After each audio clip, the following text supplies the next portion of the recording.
Hi everyone and welcome to another video from Natasha Lee.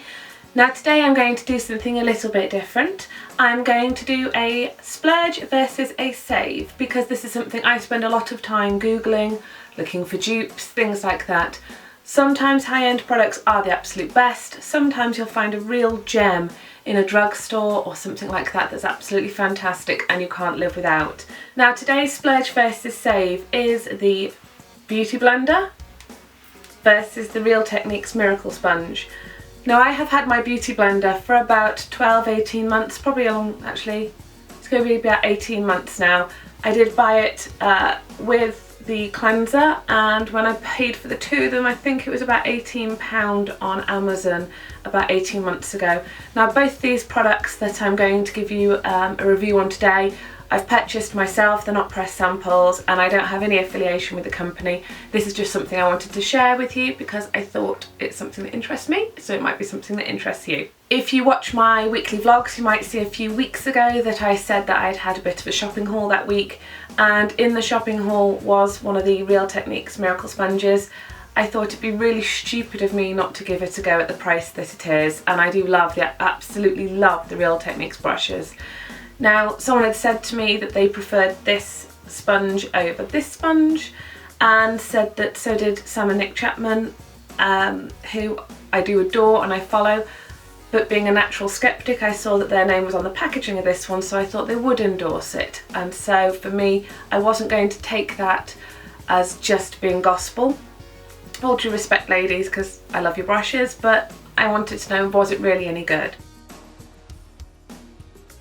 So absolute basics, I'm going to start with price points. I have checked on the internet on Amazon about 5 minutes before I started filming this, and the Beauty Blender alone without the cleanser, as you can see my one is quite old now, it is a bit stained, but this is sitting at about £12.86. The Real Techniques, I think it's Miracle Sponge it's called, Miracle Makeup Sponge, that is sitting at £4.86 on Amazon and is their #1 beauty bestseller at the moment. Now that means that the Beauty Blender is 2.5 times just over more expensive than the Real Techniques sponge. So you can get over 2 of these for the price of one of these, like 2.5 of these. That immediately for me is a huge plus. Let's do some pros and cons on both of the products then. I've been using both of these for a while. Obviously the Beauty Blender I've been using for about 18 months. The Real Techniques sponge about 3 to 4 weeks, but I use it every day, so I've formed a good enough opinion in that time. Now I'm going to start on size. These are both damp, and as you can see they are pretty similar. Now it does say on the Beauty Blender packaging that you are to dampen the sponge and remove the excess water. It doesn't say that on the Real Techniques packaging, but I did it anyway because the sponge felt really funny if you didn't do that. Both of these sponges have gone over double the size that they were dry. I should have really filmed a bit with them dry, but you don't use them dry, what does it matter? So firstly you can see that they are an identical size when wet. Slightly different shapes. The Beauty Blender is more of an egg. The point at the tip of the Real Techniques sponge, if I just hold my hand over like that, is slightly more tapered, and at the bottom it's got a slice off, which I thought was a bit funny at first, but it's a really good point. So when it comes down to sizes, identical. I made a huge mistake when I bought my Beauty Blender that I bought it in white, and now it looks really grubby even though I wash it really regularly.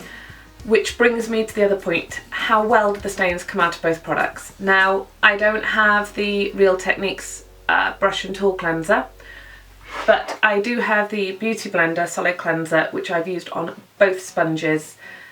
Now you can see, looking at this one, this is looking really worn now. It's starting to separate quite badly, but I can never get rid of certain staining on this. It does look really grubby, and sometimes there's really suspicious looking marks on it, which I'm going to presume are just eyeliner or something, but I can never ever get rid of the staining out of this one. It does look a bit grubby. I should have bought a different colour. I should have gone for the pink or something. The Real Techniques is a sort of coral orange. What I have found, I don't know if you can see this on camera, I'll just try and do that for you, is that I think it's my Benefit Stay Don't Stray eye primer has stained it a bit darker, but it really doesn't look that bad, to be honest. I think because it's a Wise colour, it's sort of a foundation-y based colour, it disguises it a little bit better. Okay, now we're going to go on to texture. How do they feel? Do they feel the same? Do they feel different? It's a really funny thing. I didn't think I'd find anything better than this until I got this. And when I first got it, it was quite different in some respects to my Beauty Blender. I was like, whoa, I'm not quite ready for a change. But what it boils down to is the Beauty Blender is much more squishy. You do notice this when it comes to squeezing the water out. When I wrap it in a towel and squeeze the water out, the water squeezes out of this a lot easier than it does out of this one. This feels a lot denser. It feels more tightly packed. It's not significantly heavier, but it is heavier. When you feel this against this, it makes the Beauty Blender feel a bit rough, like a washing up sponge. And the Real Techniques sort of feels like that neoprene wetsuit sort of fabric. So it did take a bit of getting used to. It frustrated me a little bit, especially because I've got long nails that don't match today. But I've got long nails that I did have to find a bit of a knack for squeezing the water out of it. But overall, in actual fact, I much prefer the texture to this one. Although it is a bit denser, it feels like it might last a bit longer. I kind of like the weight to it. I like the soft feeling of it. This feels quite rough. This feels very smooth. Okay, so performance. I'm going to base this on two things. I think the first would be shape and ease of application, and the second would be how well they actually blend. So first, for ease of application, although the Beauty Blender has got a softer tip, you can squeeze it right down to get around the eyes, but I do find it a little bit cumbersome at times. I do have to squeeze it quite a lot and blend it round, and then I end up wiping off more makeup than I'm blending in. I don't find it the best thing around the eyes, to be honest with you. Great over the face when you're trying to get all over the face and down the neck, but not around the eyes, the bridge of the nose, and especially where I found a real problem was around the corner of my nose here, is that I always put a bit of concealer around there and it was getting a build up around the crease down the side of my nostril, which I just couldn't get away with this. It didn't have any angles on it to remove it. The Real Techniques sponge, however, has got the taper at the tip, the large surface area on the side for overall face blending, and then the chiselled bit at the bottom, which at first I wasn't sure what I could use that for. I've found a number of things now. It is great for getting right down the side of the nose and around like that. If you want to sandbag your makeup under your eyes, then it's really great. Not even if you want to sandbag, if you just want to get a really good concealer that's right up to the lash line, you can do that with this. It goes right up into that lash line. And you can actually get a nice blend down the side. What I found was a bit strange at first about it has ended up being its unique selling point for me, I think, really, is I love this chiselled edge, the flexibility. Both products are great. If you apply a bit too much makeup, you can blend them off. If you apply too much bronzer or blusher, both blend off, but this does it a lot better.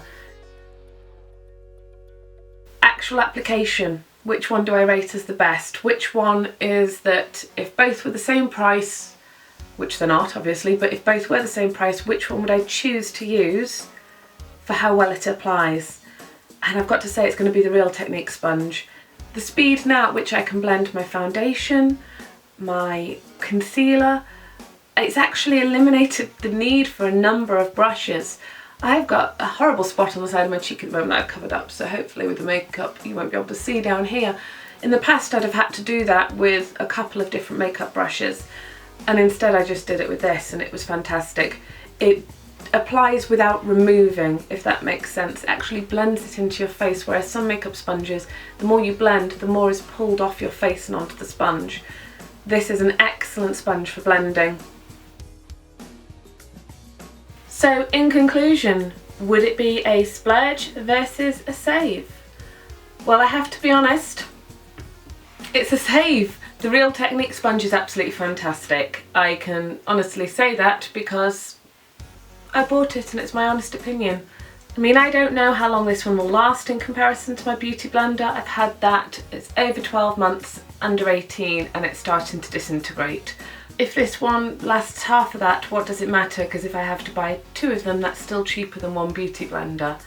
It performs better, it applies better, it's easier to use, it's quicker to use, and it doesn't go a manky colour.